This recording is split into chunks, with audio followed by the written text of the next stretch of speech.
Did you know that mermaids have their roots in the Bible? By exploring the pages of this sacred text, we uncover traces that lead us to the fascinating world of mermaids. Their presence in the Bible not only piques our curiosity but also sheds light on ancient narratives and beliefs from different cultures over time.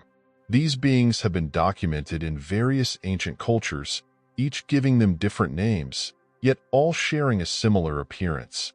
Therefore, we must begin to question how real these beings truly are. The answer may be found in a secret and missing book that is part of the Bible and speaks about mermaids and who they really are.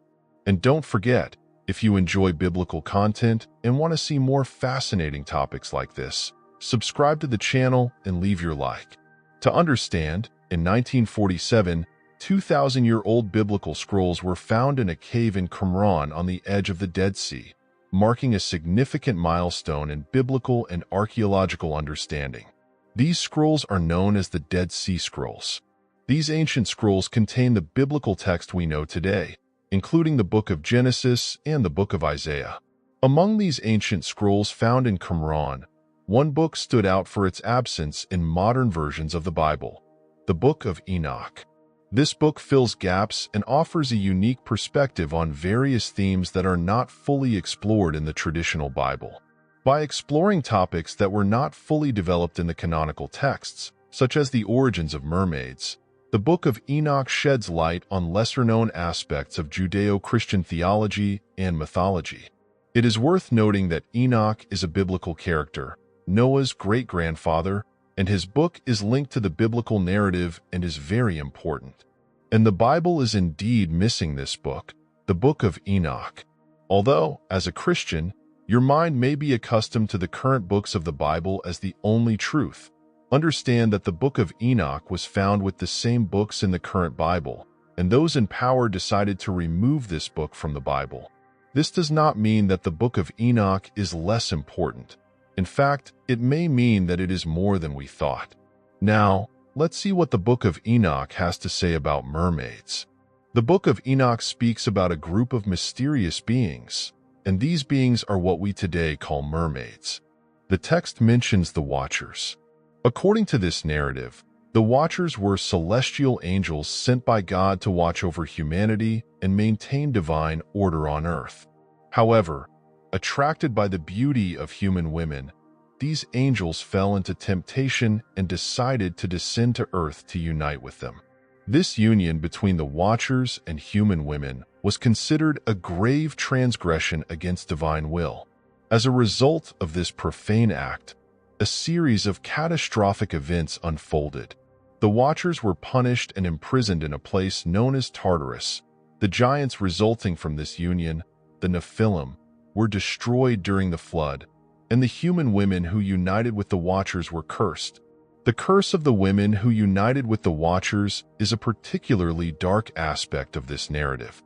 According to the Book of Enoch, these women were condemned to transform into creatures known as mermaids. This transformation is often interpreted as a divine punishment for the women's involvement with the fallen angels, a consequence of actions that defied the order established by God. Originally, the word mermaid was associated with a hybrid creature, half human and half bird, found mainly in Greek mythology. Over the years, this interpretation changed to a marine creature with a human upper part and a fish lower part. These mermaids are often depicted as seductresses who lure sailors to their deaths with their enchanting song. Initially, mermaids were human women. That's why in movies they transform into human women. This is because that is their original form. However, they cannot transform back into humans, as they are cursed, and the creatures, according to accounts, are not as beautiful as depicted. Moreover, when considering the biblical description of the new earth, as mentioned in the book of Revelation, we can find a possible implication about the absence of oceans in this new world. Revelation 21 verse 1 states, "Then I saw a new heaven and a new earth, for the first heaven and the first earth had passed away, and the sea was no more." This absence of oceans on the new earth may suggest a change in the relationship between humanity and the sea. which could include the absence of creatures associated with it, such as mermaids. Perhaps it is for the purpose of demonic marine spirits, better known as mermaids, inhabiting the oceans. Considering that mermaids are aquatic creatures with a biblical origin, it is plausible to suggest that they survived the flood because of their aquatic bodies. This would explain why there are still so many sightings today. First-hand accounts of these creatures prove that these beings are demonic. Those who have seen these beings say they are demonic in nature because they lure people into the water. Mermaids have been recorded for millennia, with evidence of their presence found in various ancient cultures. Even an ancient Egyptian painting depicts a confrontation between humans and mermaids, highlighting the persistence of this myth over time. Described as terrifying beings, mermaids possess supernatural abilities, including the ability to hypnotize and communicate telepathically. Their appearance is often described as disturbing, with completely black eyes, sharp teeth, and webbed fingers.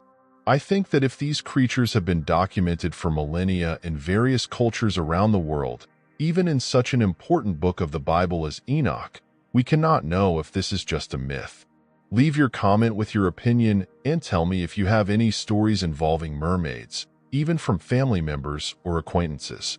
If you enjoyed this video, remember to subscribe to the channel and leave your like to help us.